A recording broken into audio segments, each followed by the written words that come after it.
Thanks. We're following up for you tonight on the FBI's recent human trafficking operation in Colorado. On Wednesday, we reported the FBI rescued 27 victims of sex trafficking, 8 of which were juveniles.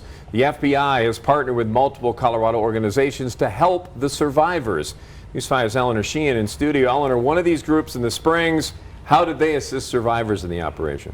Reclaiming Hope is an organization here in Colorado Springs. They offer resources to survivors of human trafficking through their mentorship program. But they also help people across the nation by giving out their Hope bags, including those survivors in the recent FBI investigation in Denver.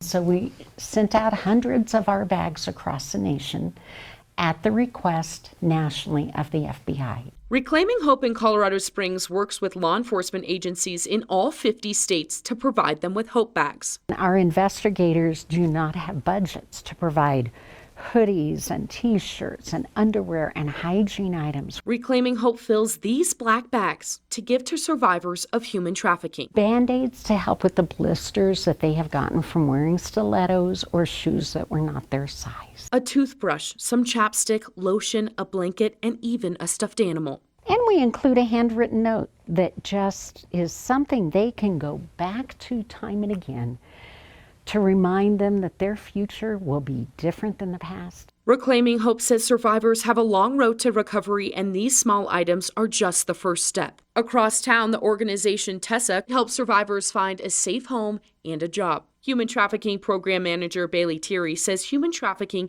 is an issue in southern Colorado. The numbers are increasing, unfortunately. Bailey says this is because of 2 reasons. We're seeing these numbers increase likely because there are higher numbers of this going on, but also because the community is becoming more educated on this issue. And that makes survivors more willing to come forward and receive services, more likely to report, more likely to identify the people doing this. Bailey says there's a lot of misconceptions about human trafficking. Survivors most likely are trafficked by the people that they know. They're not kidnapped or abducted.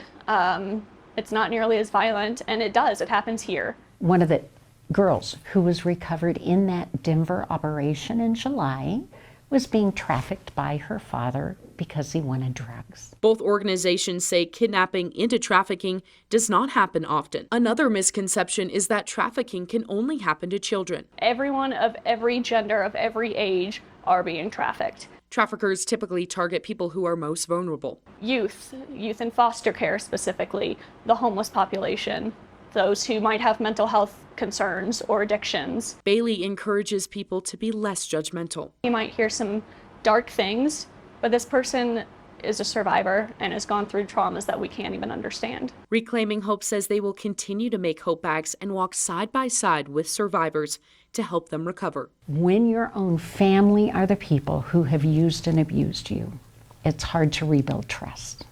And that's where our volunteers are trained to help people learn to trust other people again.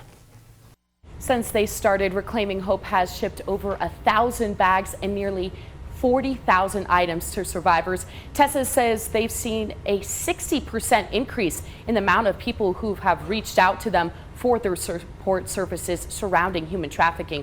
Both organizations say they are here to help, and to get connected to those resources and find a way to help, visit our website at KOAA.com. Rob? Important story. Thank you, Eleanor.